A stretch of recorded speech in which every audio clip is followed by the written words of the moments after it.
Good afternoon, YouTube. What's going on? It's Mesa Fail, Table Sean, whatever Sean, back at it with some Destiny. So let's talk about Festival of the Lost. Is it a bust? Is it whatever? Microtransactions, we'll talk all about that. And make sure you stick around to the end. I got some pretty heavy opinions on microtransactions, which I think some of you probably going to disagree with, actually. But let me know in the comment section, because listen, my comment section, I rarely delete anything, okay? I'm all about vigorous debate, so feel free to let me know your thoughts in the comment section. So without further ado, let's just jump in and start reviewing this year's Festival of the Lost. So in a nutshell, for me, Festival of the Lost is kind of a bust because there's not enough stuff to do. Now, granted, the rewards that you get, which we'll talk about the treasures in a minute here, like the sparrow, the ghost shell, the masks and everything, I mean, they're all cosmetic. There's real no value to them. My gripe with Festival of the Lost is there wasn't enough to do. The quest line was way too short, and I didn't even finish it. Now, granted, you could do the quest line on each character and get 3 of those treasures and not have to spend a dime. That's another thing we'll talk about in the end. But I just feel like I was really expecting a longer quest line, more things to do. Rather than just, I think it was like 5 or 6 steps, I think, and then you were done with it and you get one of those treasures. I think it should have had more quests, more things to do, multiple quests, you know, not just filling up your candy satchels. And yeah, there was some cool stuff like the shaders and stuff, the broom sparrow, which I don't know why everyone's going crazy that we have to. Are people going crazy out there saying that they want us to have them after Festival of the Lost? Sorry guys, you know, I am not a Harry Potter fan, so I could care less if the broomstick goes away. That's just my opinion. But there wasn't enough to do, I think. It would have been more fun if they gave us more activities to do. Maybe even daily things to do.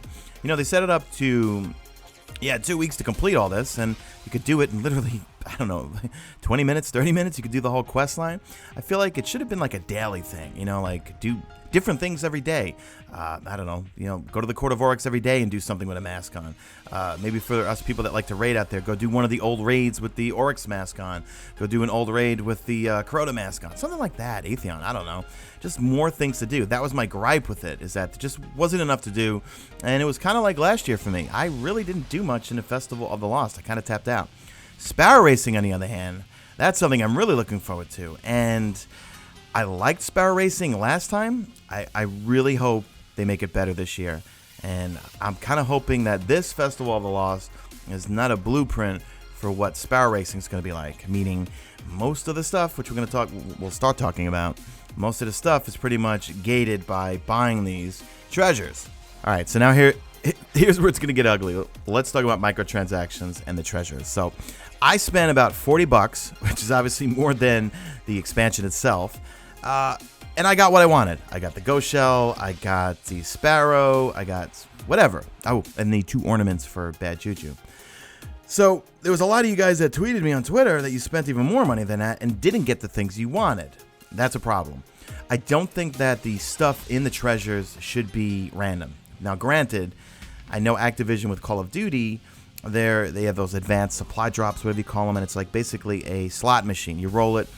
Now, I don't think Bungie or Activision are going the route just yet because of the fact that all of this is cosmetic, okay? It's not where you can get weapons, and don't give me the whole, sorry guys, I had people tell me like Sterling Treasures with all the chroma armor that you potentially spend money and get better rolls.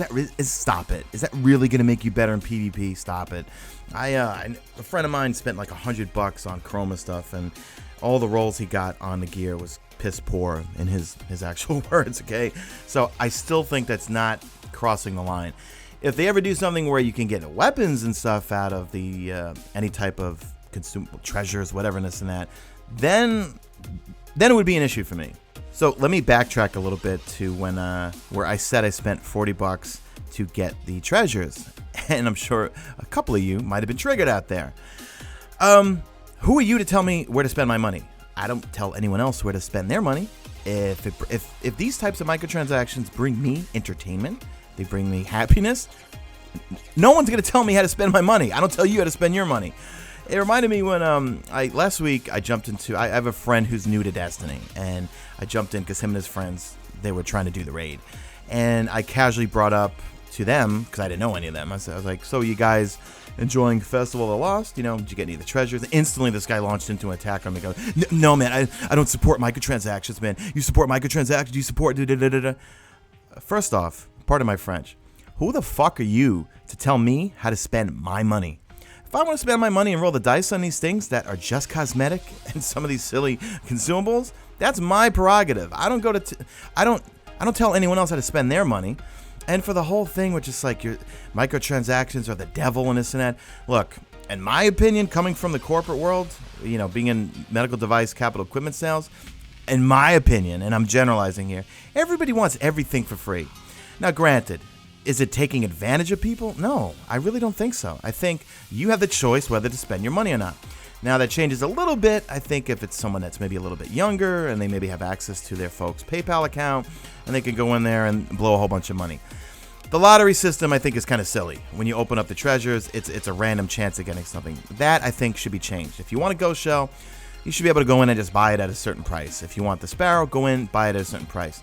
But I guess the random treasure thing, one, it's kind of fun, in my opinion, or at least when we got sterling treasures, to open it up not knowing what you're going to get. And maybe it's kind of going the line of what they do in COD, where you have the advanced supply drops. Now, that's where I have a problem with, because in Call of Duty with advanced supply drops, you have a chance at getting some really good weapons. If they ever go that route within Destiny, then that's going to be an issue for me, because I think then it's becoming a pay-to-win thing. But I really want to hear from you guys in the comments section. Are you on the tip that I'm on, where, hey, it's my money, I'm going to spend it where I want to. If it makes me happy, hey, I'm spending it. Or are you on the tip where microtransactions are the devil and greedy Activision and greedy Bungie and this and that? I mean, I've made this joke before, but you guys make it sound like, well, some of you, not all of you, hold on. Some of you, sorry, I do crack myself up. You guys make it like they're taking all our money and everyone at Bungie is, you know, they're rocking Bentleys and they're driving around with Breitlings on their wrists or whatever. Listen, I've been to 6 Bungie capture events. They're just normal dudes like all of us with normal cars, wearing normal clothes, right? I don't see anyone, whatever. I don't know. I'm going off on a tangent there. But then again, maybe that most of that money goes to Activision, it's good to Bungie. We don't know. I don't know, okay?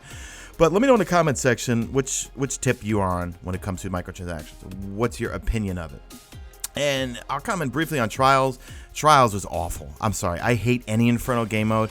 And it made me realize I need a Matador. I don't have one. I have a God Roll Party Crasher. But even that thing was so inconsistent. And word around the campfire from all you Matador users is that thing's redonkulous if you get the right roll in it. I know Hey Fitzy on Twitter, he posted a clip or a video somewhere where the range on his God Rolled Matador was ridiculous. So Trials for me was absolutely horrific. It's cool that they wanted to change some things up and created spooky Trials, Inferno, no revives, but I mean, for average people like me, it was not fun. And I know Trials is not for average people. I get it. But do you guys like that? Like having no revives and like having... Do you like Inferno? I can't stand Inferno. Anyway, I've babbled enough through this video. Let me know your thoughts and opinions in the comment section. Let's have some debates if we can. And that's it. So do me a favor. Drop a like at this video only if you see fit. Follow me on Twitter at Mesa Sean. Check out my stream, usually on YouTube. And that is it. I am out of here like Vladimir.